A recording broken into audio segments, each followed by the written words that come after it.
बचाओ बचाओ। भाग रही थी साली, कहाँ भाग के जाएगी? तेरा ये ले, मार दिया तेरी बैसाखी में लाइट। अब कहाँ जाएगी भाग के?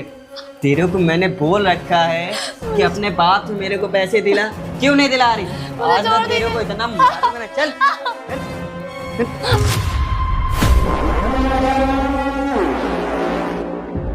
साली भाग के जा रही थी, कहाँ भाग के जाएगी? मार दिया ना बैसाखी पे लात। एक तो ऊपर से लंगड़ी। देख, तुझे ऐसे मार नहीं खाने ना तो अपने बाप से बोल पूरे 50 लाख रुपए दे, मुझे ना गाड़ी लेनी है फॉर्च्यूनर, और ऐसे मार नहीं खानी है, मुझे पैसे दिला दे वरना डेली ऐसे ही पीटता रहूंगा। आप ये क्या बोल रहे हैं? आप हमें इस तरीके से डेली मारते हैं, हमारी क्या गलती है? मेरे पापा की जितनी हैसियत थी उन्होंने आपको इतना दहेज दिया ना, अब आप फॉर्च्यूनर की डिमांड करें शादी के 1-2 साल बाद, ये तो गलत है ना। इसमें मेरे पापा की क्या गलती? आप जानते हैं ना उनकी कंडीशन कैसी, उनकी हालत कितनी ख़राब है, उनके बस खुद के इलाज के पैसे नहीं है, वो आपको कहाँ से 50 लाख रुपए ला के देंगे? मंदबुद्धि, तेरे को समझ में नहीं आता। तेरे बाप ने पहले तो बहुत सारे सपने देखा है कि बेटा तू जिस गाड़ी पे हाथ रख देगा वो तेरी गाड़ी हो जाएगी, तेरे घर में किसी चीज़ की दिक्कत नहीं होगी। और अब तू हैसियत की बात कर रही, जब तेरी हैसियत ही नहीं थी तो क्यों की थी मुझसे शादी? एक तो साली लंगड़ी से मैंने शादी की और ऊपर से मुझे कुछ मिल भी नहीं रहा है। आशु, ये सारी बातें तो आपको पहले करनी चाहिए थी ना, मुझसे या मेरे पापा से। आपने तो कहा था ना कि आप मुझसे प्यार करते हो और आपको दहेज वगैरह नहीं चाहिए, और आपने मेरे पापा से भी तो यही बोला था ना कि मुझे सिर्फ आपकी बेटी चाहिए, मुझे कोई दहेज नहीं चाहिए। तो अब आप मुझे इतनी बुरी तरीके से मार रहे हो, डेली मारते हो।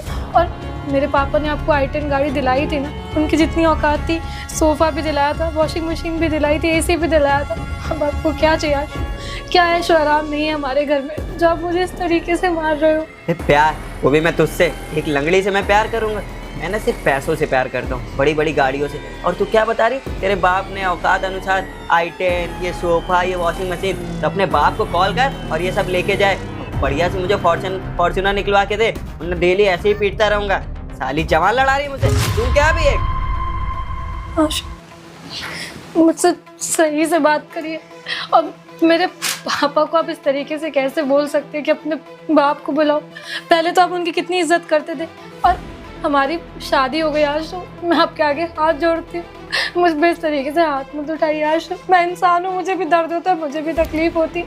मैं तो आपके लिए सारी चीज़ें करती हूँ ना, आपके कपड़े धुलती हूँ, माना कि मैं अपाहिज हूँ, पर मैं सारा पत्नी वाला धर्म निभाती हूँ, और आप बदले में मुझे इतनी बुरी तरीके से मारते हो। कर दीजिए। लगता है तू ऐसे नहीं मानेगी। अपना बोरिया बिस्तरा उठा और चल निकल अपने घर, चल।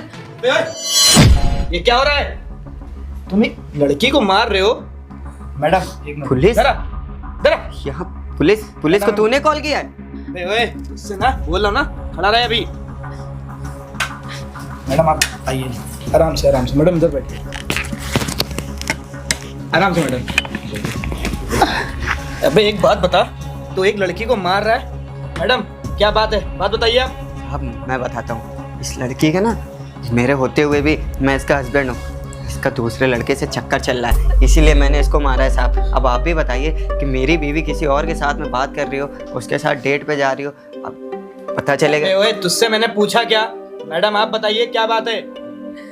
मेरे पापा ने इनको दहेज में फॉर्च्यूनर नहीं दी, इनको फॉर्च्यूनर चाहिए। तेरा इशारा मैं देख रहा अभी। मैडम आप बताइए। तो इस वजह से ही हमें डेली मारते, इस तरीके से अत्याचार करते। आप मेरे हालत मैडम के पापा ने तुझे दहेज नहीं दिया तो दहेज के लिए अपनी बीबी को मार रहा है? अबे ओए कैसा आदमी है तू, और तू क्या करता है? नहीं साहब, हम कहाँ दहेज मांग लेंगे, हमारा खुद ही इतना बड़ा घर है। और देखिए सर, ये झूठ बोल रहे, हम सच बोल रहे हैं। मेरी हालत वो एक महिला होके वो झूठ बोलेंगी? अबे आजकल के लड़कों को मैं अच्छी तरीके से जानता हूँ, पहले वो शादी कर लेंगे, उसके बाद वो दहेज मांगेंगे। अबे ओए अगर उसके पिताजी ने दहेज नहीं दिया तो तू क्या उसके साथ अत्याचार करेगा? अबे ओए हमारे देश में ना दहेज लेना और दहेज देना दोनों अपराध है। हमारी बात मानिए तो 1-2 लाख रुपये हमसे ले लीजिएगा, इसको ना इससे हमारा पीछा छुड़वा दीजिए। अच्छा, तो एक ईमानदार पुलिस वाले को घूस देने के लिए बोल रहा है? अबे ओए अगर वो आप तू ना, मैडम एक काम करिएगा, आप ना थोड़ी देर बाद ना थाने आइएगा।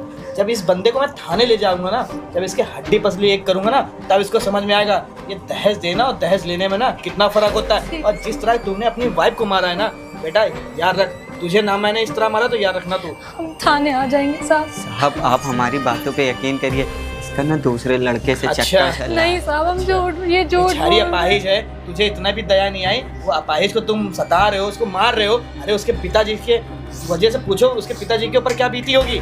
एक काम कर, तू मेरे साथ थाने चल। मैडम आप थाने आइएगा ना, इसके खिलाफ कंप्लेन करिएगा। इन्हें बस ले चल। जाइए। चलो, मेरा पति तो चला गया, अब मैं एक काम करती हूँ। हेलो, हाँ बेबी, हमारे रास्ते का जो कांटा है ना वो हट चुका है, तो आप एक काम करिए, आप जल्दी से घर आ जाइए। Okay baby. अच्छा, बहुत अच्छा हुआ जो मेरा पति रास्ते से हट गया। अब मैं आराम से इतने बड़े घर में अपने बॉयफ्रेंड के साथ रहूंगी। अरे बेबी, अरे बेबी, तुम्हारा पति कहाँ गया? यहाँ बैठो ना, सब बताती हूँ। अभी तो कॉल पे बताया कि हमारे रास्ते के कांटे को हमने हटा दिया है। ये तुम्हें इतनी सारी चोट ये कैसे लगी? बेबी वो क्या है ना कि मैं तुमसे इतना प्यार करती हूँ कि ये तो कुछ भी नहीं है। मैं तुम्हारे लिए ना अपना दूसरा टांग भी तुड़वा सकती हूँ। अरे नहीं, इसकी कोई ज़रूरत नहीं है। वैसे पति तेरा कहाँ गया? वो क्या है ना कि मैंने ना पुलिस वाला बुलाया था और वो उसको लेकर चले गए, क्योंकि वो मुझे इतना मारता पीटता जो था। अब बस उसको जेल से मैं निकलने नहीं दूंगी। उसके लिए क्या करना पड़ेगा, मैं पुलिस स्टेशन में जाऊंगी, झूठी FIR करूंगी और पुलिस वाले को पैसे खिला दूंगी। अब जहाँ बात पैसे की आती है वहाँ अच्छे लोगों की नहीं चलती है, तो इससे मेरा पति तो जेल से भी बाहर नहीं आता तुमने है, बहुत अच्छा काम किया अपने पति को रास्ते से हटाकर। है ना। और उसके बाद मैं और तुम शादी कर लेंगे और इतना बड़ा घर अब है ही, तो यहाँ पे हम आराम से रहेंगे। क्यों, कैसा लगा मेरा प्लान? बहुत अच्छा प्लान तुम्हारा। वैसे बेबी इतनी गर्मी हो रही है तो कुछ लाओ ना पीने के लिए। चलो, कोल्ड ड्रिंक पियोगे? हाँ चलेगा। चलो मैं लेकर आती हूँ, तुम बैठो, है ना। बताओ क्या प्लान बनाया बेबी ने, अपने पति को रास्ते से हटा दिया, इतनी सफाई से किसी को शक भी नहीं हुआ। अब तो ये सारा मेरा ही है। फॉर्चूनर चाहिए ना तुझे दहेज में? क्यों चाहिए? अरे नहीं साहब, आपको गलत फहमी हो गई, वो झूठ बोल रही थी। अच्छा, वो झूठ बोल रही थी, तू सच बोल रहा था, क्योंकि ना तू तो कुछ करता ही नहीं है। वो बेचारी लड़की बेचारी अपाहिज है, उसको इतना तूने मारा है। अबे तूने सोचा है अगर उसको कुछ हो जाता तो जिंदगी भर ना तू जेल में सड़ता, समझा? आपको नहीं पता साहब, मेरी बीवी का ना दूसरे लड़के के साथ चक्कर चल रहा है। अबे ओए, ये सब बकवास मत कर, तू अपनी गलती मत छुपा। मुझे अच्छे से पता तेरी ना गलती बहुत ज़्यादा है। उस बेचारी लड़की को तूने जब मारा है ना, उसके निशान देख रहा, उसके चेहरे पे बने हुए हैं। मेरी बात पे यकीन करिए साहब, मैं तो कह रहा था मुझे जाने दीजिए, बाकी जो थोड़ा बहुत चाहिए मैं दे दूंगा आपको। अच्छा, तू मुझे पैसा देगा? एक काम कर, 1 लाख रुपए दे। साहब अभी अब आप ऐसे हालात में ले आए तो कहाँ होंगे मेरे पास, मुझे घर तो जाने दीजिए साहब। अबे अच्छा, तू घर जाएगा, उसके बाद तू घर से फरार हो जाएगा, मैं तुझे कहाँ ढूंढूंगा? एक काम कर, अभी 1 लाख रुपए दे, मैं तुझे अभी छोड़ दूंगा, उसमें कौन सी बड़ी बात है। तुझे फॉर्च्यूनर चाहिए ना, अच्छे से फॉर्च्यूनर मैं फिर दिलाता हूँ तुझे। साहब अभी तो हमारे पास कुछ भी नहीं है। अभी तेरे पास कुछ नहीं है तो एक काम करना, यहीं खड़ा रहे जब तक मैं पांडे से बोल के ना डंडे में तेल लगवाता हूँ। तब जब तेरे पड़ेगी ना पिछवाड़े पे, तब तू पैसा भी निकालेगा और ये भी बताएगा कि तूने अपनी बीवी को क्यों मारा है। अब मेरी बात पे यकीन करिए, मैं सच कह रहा हूँ, मेरी बीवी के ना दूसरे लौंडे के साथ में चक्कर चल रहा है। अच्छे से समझ रहा हूँ तेरी हरकतें। अब तू कहेगा कि साहब वो मेरी बीवी ना कहीं और चक्कर चला रही है, साहब मुझे छोड़ दीजिए। अबे सुबह शाम तक ना पुलिस वाले यही काम किया करते हैं, मुझे अच्छे से पता है बेटा, सारी गलती ना तेरी है। मैं कह रहा हूँ 1 लाख रुपए दे दे और जा यहाँ से, मैं तुझे थोड़ी पकड़ के रखूँगा। अब मुझे जाने तो दीजिए, तभी तो 1 लाख रुपए दूंगा। अबे चुप, खड़ा रह यहीं पे। अगर तूने कुछ बकवास की ना तो अभी पांडे को बुलाता हूँ मैं।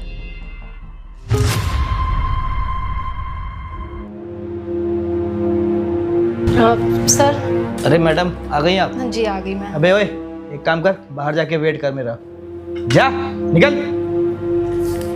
हाँ जी मैडम जी, बताइए क्या, कौन सी FIR लिखूँ आपकी? नहीं सर, FIR रहने दीजिए आप। FIR रहने दीजिए? हाँ। अरे मैडम क्या बात कर रही हैं, मैंने देखा था वो आपका हस्बैंड जो है वो आपको कितना मार रहा था और मैंने आवाज़ें भी सुनी थी, इस वजह से मैं तो आपके घर के अंदर आया था। अब आप कह रही हैं कि FIR नहीं करा रही। मैडम देखिए, आपको दिक्कत हो जाएगी बाद में। नहीं सर, मैं बोल रही हूँ ना कि FIR करने की कोई ज़रूरत नहीं है।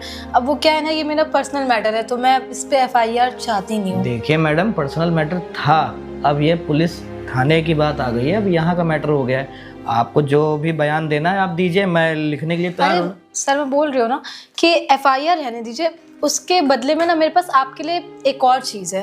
क्या चीज़ है आपको मैडम? बस ये करना है कि मेरे पति को जेल से बाहर नहीं आने देना है। जेल से बाहर नहीं आने देना?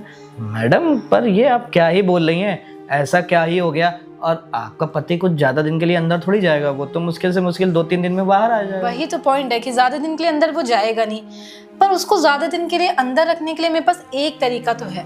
आप बस एक सेकंड। क्या तरीका है मैडम? अरे ये देखिए ना, सारे पैसे। ये पूरे 1 लाख रुपए। आई गेस इतने पैसों में मेरा पति तो काफी लंबे टाइम के लिए अंदर रह लेगा। क्यों इंस्पेक्टर साहब? तो मैडम जी, एक साल भर के मैं 5 साल के लिए अंदर कर दूंगा इतने पैसों के लिए। ये लीजिए, लेकिन ये पैसे आपको इतनी आसानी से थोड़ी मिल जाएंगे। अब पैसे हैं, कमाने के लिए थोड़ी मेहनत तो करनी पड़ेगी, पर आप पहले मुझे ये मेक श्योर करिए कि मेरा पति जेल से किसी भी कीमत पे बाहर नहीं आना चाहिए। देखिए मैडम जी, मैंने बोल दिया ना, मेरे को आप पैसे देके जा रही हैं, आपका काम नहीं होगा ना तो आप मुझसे बोलिएगा। और वैसे भी क्या मैं जान सकता हूँ कि आप क्यों अपने हस्बैंड को अंदर डलवाना चाहती हो जेल में? देखिए, ये मेरा पर्सनल मैटर है, मैं आपके साथ डिस्कस बिल्कुल भी नहीं करना चाहती हूँ। आप बस नोटे गिनने का ध्यान रखिए, आराम से बैठ के नोटे गिनिए, और आपको बहुत अच्छे से पता है कि आपको क्या करना है। मेरा हस्बैंड अगर जेल से बाहर आया तो आपको तो पता ही है कि आपने घूस लिया, आपके साथ क्या हो सकता है। अरे मैडम जी, पहली बात तो ना ये सब चीज़ आपको बोलने की कोई ज़रूरत नहीं पड़ेगी। अब ना आप बिल्कुल आराम से जाइए, आराम से सो जाइए, ठीक है? चलिए, आई होप अपना काम अच्छे से करेंगे। जी मैडम, बिल्कुल। ओके।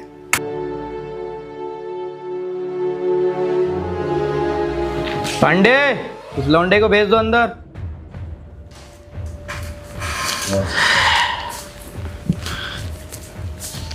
साहब, अब तो आपको पता ही चल गया होगा ना कि मेरी बीवी, अब देखो इतने सारे पैसे भी हमको लग रहा है देके गई है। अबे ओए, मुझे तो सब पता चल गया है कि देख, इसमें तेरी गलती कुछ भी नहीं है, सारी गलती मैडम जी की है। पर यही 1 लाख रुपए तू दे देता तो हो सकता है मैं तुझे ना आराम से घर भेज देता, पर तू साला पैसे देने के लिए तैयार भी नहीं हो रहा था। तू कह रहा था मैं घर जाके पैसे दूंगा। अब तेरी बीवी ने इतने सारे पैसे दिए हैं, अब तुझे कम से कम 1-1.5 साल के लिए तो मुझे जेल के अंदर रखना पड़ेगा। साहब ऐसा मत करिए, और आप तो एक बहुत ईमानदार पुलिस वाले हैं ना। अबे तो आप ईमानदारी से घर नहीं चलता है। और शांत बैठ, ठीक है? बकवास मत कर। नमस्ते साहब। नमस्ते नमस्ते। आप कौन है? सर, मैं इसका बड़ा भाई हूँ। अच्छा, आप क्या? इसके बड़े भाई हैं? मैं जान सकता हूँ कि आपने इसको किस जुर्म में मेरे यहाँ लेके आए? अरे आपको क्या बताऊं, ये जो आपका छोटा भाई है ना, अपनी वाइफ को मारता है, पीटता है, और आपको पता है ये दहेज मांगता है। और दहेज लेना और देना दोनों अपराध हैं। इसकी वाइफ ने ना इसके खिलाफ कंप्लेंट की आंसू, है। मैंने तेरे से बोला था ना, तेरे को कोई भी जरूरत होगी मैं तुझे खरीद के दूंगा। तो क्या दहेज मांगता है फिर? यार, दहेज का तो एक बहाना है, मैं आपको बता रहा हूँ, उसका ना किसी दूसरे लड़के से चक्कर चलता है। अरे देखिए, क्या नाम है आपका? रोहित। रोहित जी, देखिए आपका भाई ना झूठ बोल रहा है, उसका कहीं चक्कर नहीं है। अगर मैं आपको उसकी फोटो दिखाता ना तो आप खुद देखिए बोलते। इंस्पेक्टर साहब, आपके पास कोई प्रूफ वगैरह है कि ऐसे आप मेरे बाइक पकड़े से ले आए? अरे इसकी वाइफ ने ना थाने में आके गवाही दी है कि इसने मुझे मारा है। और आपको एक बात बताना भूल गया, वो ना उसकी वाइफ के ना चेहरे पे इतनी ज़्यादा चोट लगी हुई है ना, इसने बहुत बुरी तरीके से उसको मारा है। तो आपने चोट देखा और गवाही सुनी तो आप यकीन कर लिया ना? मैं आपको प्रूफ दूँ कुछ? अरे आप खुद हमारे बताइए। रूम में ना CCTV कैमरा लगा है। आपके जाने के बाद ना देखिए क्या हुआ। ये अपने बॉयफ्रेंड के साथ मिलके क्या बात की है? अरे पर ये मैडम तो आके ये बोल रही थी कि ये मारता पीटता। मैडम ने क्या बोला वो तो मैं नहीं जानता, लेकिन आपने जो पैसे लेके उनसे रखे हैं ना, ये मैं बहुत अच्छे तरीके से जानता हूँ। अगर इसके बाद आपने आज सही तरीके से कार्रवाई नहीं कराई तो मैं IS ऑफिसर को भी जानता हूँ। अरे नहीं नहीं रोहित जी, आप कैसी बात कर रहे हैं? आप ऐसे मत बोलिए। मेरी अब एक काम करिए, उसको बुलाइए, उसकी गवाही सही तरीके से लीजिए। अरे मैं बुलाता हूँ रोहित जी, अब मेरी नौकरी का सवाल है, मैं बुलाता हूँ। हेलो, अरे प्रियांशी मैडम, वो ना आपको थोड़े देर के लिए ना आपको थाने आना पड़ेगा। नहीं नहीं, वो आपके हस्बैंड की गवाही के लिए। थोड़ा सा बनी। ठीक है, ठीक है। रोहित जी वो आ रही है। ठीक है, आने दीजिए। आप लोग भी ना सिर्फ लड़कियों की गवाही सुनते हो, लड़के गवाही तो मायने नहीं रखता है। रोहित जी आपको खुद पता है हमारे यहाँ लीजिए। तो आ गई मैडम। मैडम आप तो मुझे जानती हैं ना? हाँ भैया, पर क्या हुआ है? रोहित क्या जी हुआ? आपने मेरे छोटे भाई के साथ क्या किया है? रोहित जी एक काम करता हूँ, आपके भाई को ना बाहर बैठ। हाँ हाँ, उसको बाहर भेजिए। आप बाहर बैठिए। आपने मेरे भाई के साथ क्या किया है? आपको मैडम आपने अपने हस्बैंड के खिलाफ जो कंप्लेन कराई है, आपने कहा कि वो मारपीट करता है, पर आपके सीसीटीवी कैमरा मैंने देखा है, आपका बॉयफ्रेंड और आप मिले हुए हो और आप लोग फालतू में उसको फंसा रहे हो उसके जायदाद हड़पने के लिए। मैंने आज तक बहुत सारी लड़कियां देखी, लेकिन तुम्हारी जैसी लड़की मैंने आज तक नहीं देखी। अरे जब मैंने अपने छोटे भाई की शादी तुमसे कराई थी, मैंने दहेज से तुमसे 1-2 रुपये मांगा था? नहीं मांगा था ना?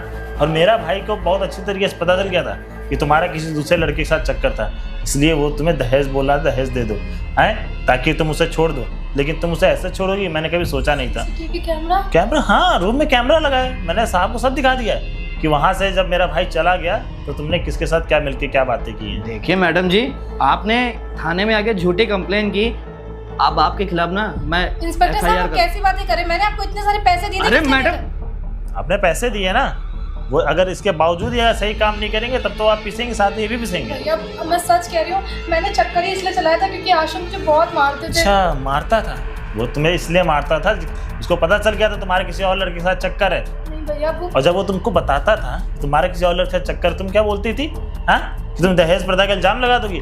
तब वो मजबूरी में आके तुमसे फॉर्च्यूनर की डिमांड कर रहा था। वो मुझे माफ कर दीजिए। माफ कर दो भैया प्लीज। इंस्पेक्टर साहब। नहीं, अगर आप अपनी नौकरी बचाना चाहते हैं तो इसको सख्ती से नहीं, कार्रवाई मैंने करिए आपको इसके पूरे खिलाफ। 1 लाख रुपए नहीं आपका दिमाग खराब। अरे आपकी वजह से मेरी नौकरी चली जाएगी। वो आईएएस को जानते हैं, आप कह रही हो कि मैं आपके खिलाफ कंप्लेन ना करूं। भैया प्लीज मुझे माफ कर दीजिए। माफ कर दूं? मैं माफ कर दूं? कैसे मैरिज तुम्हारे अपाहिज की वजह से ही इतने बड़े घर में तुम्हारी शादी मैंने की। मैंने सोचा तुम अच्छी लड़की हो, लेकिन अपाहिज के साथ साथ तुम ऐसी लड़की निकलोगी मैंने कभी सोचा नहीं था। माफ कर दीजिए इंस्पेक्टर सर, बोलिए। इंस्पेक्टर साहब मैं- मैं जा रहा हूँ, बाकी क्या करना है इसको देखिए आप। नहीं भैया, मेरी बात तो सुनिए भैया। मैडम सुनिए, ऐसा है ना, आपकी वजह से ना मैं अपनी नौकरी नहीं गंवाना चाहता हूँ। ये जो आपने पैसे दिए ना 1 लाख रुपए, ये मैं आपको बाद में वापस कर दूंगा। अभी वापस करिए आप मेरा पैसा। पहले मैं आपके खिलाफ ना कंप्लेन लिख दूं, क्योंकि आपके खिलाफ कंप्लेन नहीं लिखूंगा ना वो आईएएस को जानता है। आपका दिमाग खराब हो गया क्या? मैंने आपको मैडम जी, मैं आपको और पैसे भी दे दूंगी, आप प्लीज। मैडम जी फालतू की बकवास मत करिए। कांस्टेबल, मैडम को लेके जाओ, यहाँ जाइए आप, जाइए यहाँ से।